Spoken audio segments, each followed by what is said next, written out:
Hello everyone. Today I will recap the movie Plane. The captain in this movie is really the strongest person I have ever seen. If a passenger causes trouble, he will solve it immediately. When facing the rebel group still has to lose to him. So how strong is this captain? Let's explore today's content.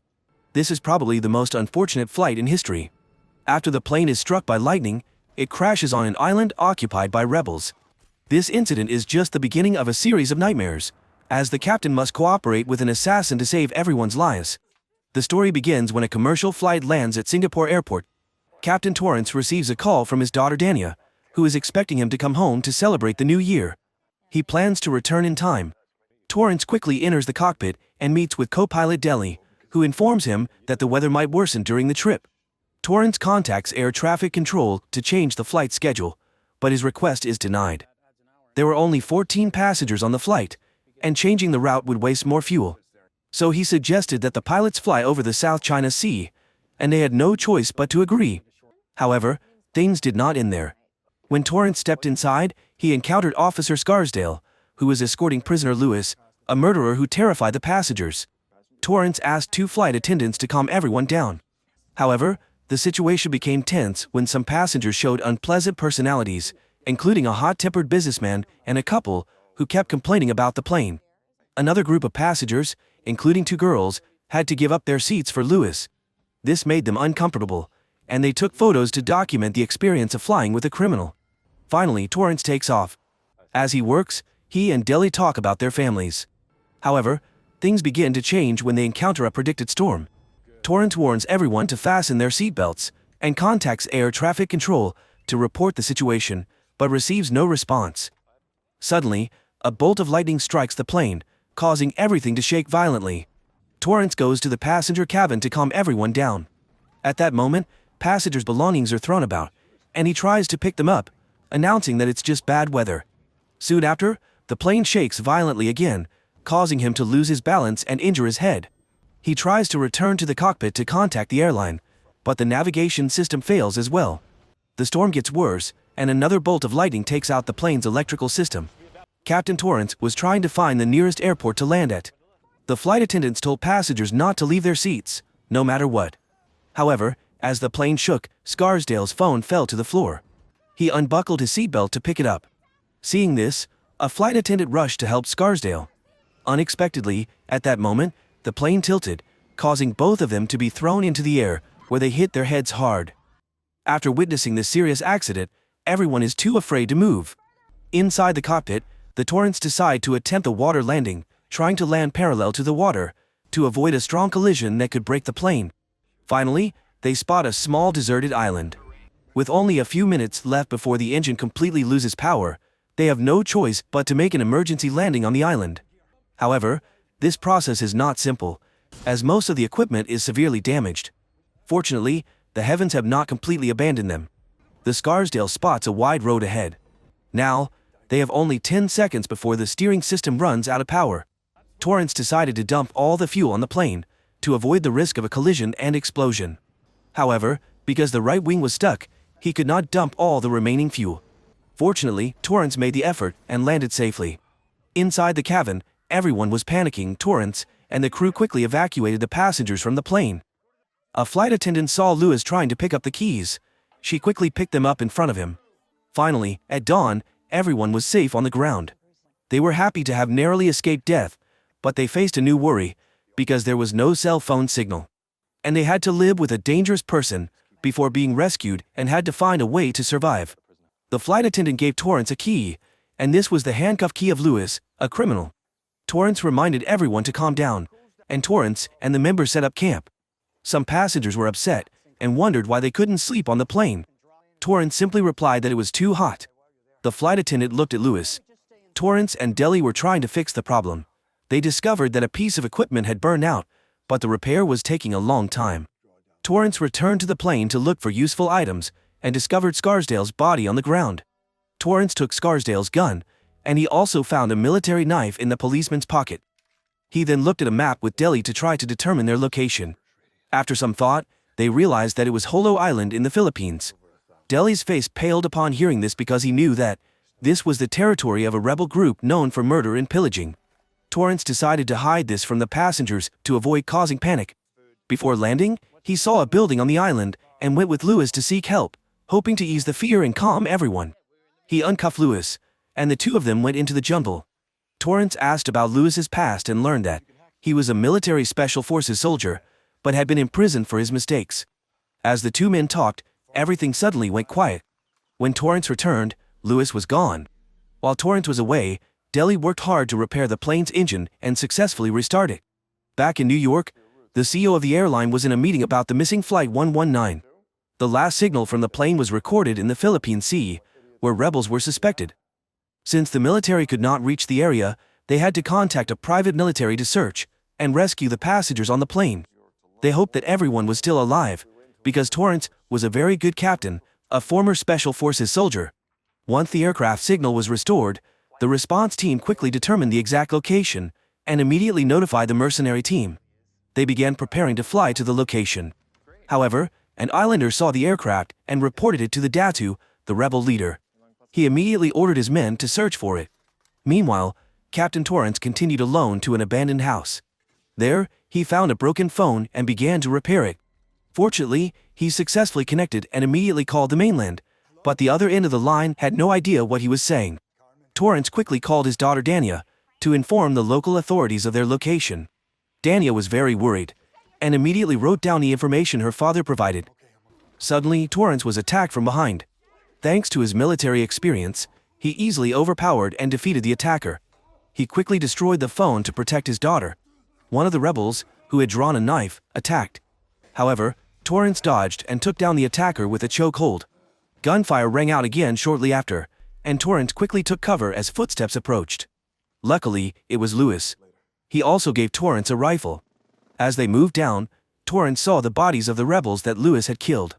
They also found some documents and videos. It turned out that this was where they kidnapped tourists and sent the videos to their families for ransom. After filming the ransom videos, they usually killed the hostages. Torrance understood that his passengers were in danger, so he drove the rebel car and quickly returned. When the passengers saw the convoy approaching, they thought they were saved and were very happy. However, Deli sensed that something was wrong and tried to stop everyone, but it was too late. They were immediately threatened by gunfire as the rebels got out of the car and restrained everyone.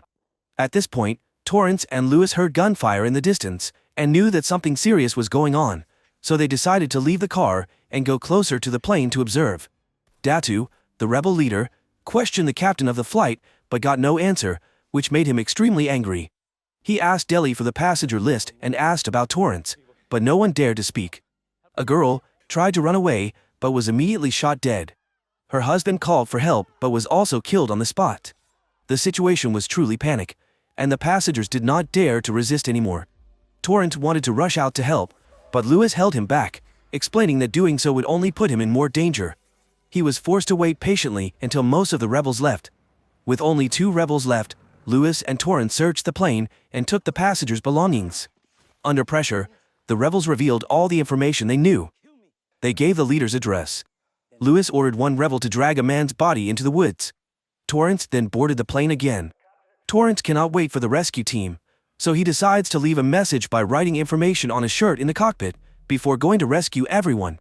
Louis deals with the 2 rebels, and together with Torrance, they go to the village where the passengers were kidnapped. There, the bandits lock everyone in a room and film each person for the purpose of threatening and blackmailing them. The bandits appear aggressive but do not realize that Louis and Torrance are approaching. We're determined not to let the robbers survive. Louis and Torrance worked together well, defeated 2 guards without being detected, and slowly advanced inside, killing the robbers along the way. Finally, they reached the place where the passengers were being held. The rescue went smoothly, and the group was quickly loaded onto the vehicle safely.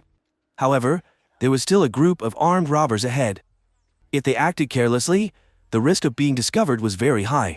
Torrance, after thinking for a while, decided to sacrifice himself to distract the robbers. The control office also received information from Torrance's call, along with the address provided by his daughter. At this time, the satellite had determined the exact location of the plane, and the office quickly sent the coordinates to the rescue team. Immediately afterwards, the mercenaries parachuted onto the plane. They also received information about the hostage situation left by Torrance, which clearly stated the location where the rebels were holding the hostages. Torrance tried to stay calm and walked up to the rebels. He introduced himself as the captain of a crashed plane and claimed that he did not know who they were. When the Data asked him if he had contacted anyone, Torrance replied that the police would be here soon. The rebels became angry and beat Torrance. As they raised their guns, ready to finish off Torrance, a group of mercenaries appeared. They were well trained and equipped with modern weapons, and quickly defeated many of the bandits. The mercenaries had arrived thanks to a message Torrance had left behind. They then loaded Torrance and the others into a car and quickly drove to the plane. The Datu, the leader of the bandits, was furious and gathered everyone to chase after them. The mercenaries claimed that they were only there to provide backup, and that it could take up to 24 hours for the official rescue team to arrive, because the government needed to prepare thoroughly before confronting the rebels. Torrance was worried that not everyone would survive to wait for rescue, so he asked everyone to trust him again. They would leave on Flight 119. Everyone quickly panicked because they all knew the plane was badly damaged when it arrived, but this was the only way to save them. In the end, they decided to take the risk. Torrance asked the mercenaries to guard the surrounding area, so they could have time to repair some parts of the plane. Soon after, Datu suddenly attacked and injured a passenger. The flight attendant tried to help him inside, while the mercenaries continuously fired to prevent the rebels from getting closer. The mercenaries used modern guns to target the rebels. With superior firepower, the rebels fell one by one. The talented sniper fired bullets through the body of the car, killing the enemy. Louis also actively participated in the fight, and decided to stay below to confront the bandits. After completing the repairs, Torrance rushed through the bullets towards the plane. Although he was supported from behind, he was unfortunately shot in the leg. Torrance did not stop. He still climbed into the plane and entered the cockpit. Torrance and Deli immediately started the plane and took off. Torrance also called the command post to report the flight, and asked for the flight path and landing location. Meanwhile, Louis continued to fight below and found a large bag of money. When he saw the plane starting to move, Data chased after it and opened fire continuously. Some of his subordinates were armed with grenade launchers, intending to shoot down the plane. Just as the mercenaries were about to board the plane, Louis tried to take the bag of money. The situation clearly angered the mercenaries, but there was nothing they could do. Datu was furious and wanted to kill them all to vent his anger. However, Louis shot him, causing the bomb to deflect. At this point, only Datu was left to fight the bandits. He refused to give up.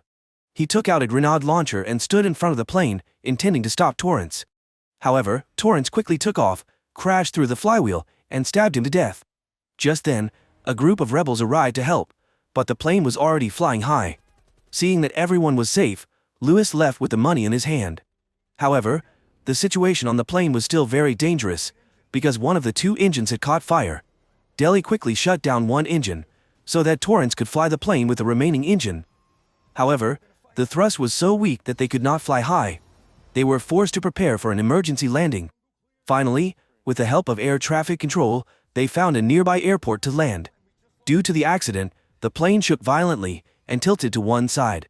Fortunately, thanks to Torrance's extensive experience, they landed safely. Everyone was happy as if they had been reborn, hugging each other and constantly applauding the two pilots. Outside, the police and medical rescue team arrived immediately. The movie is over.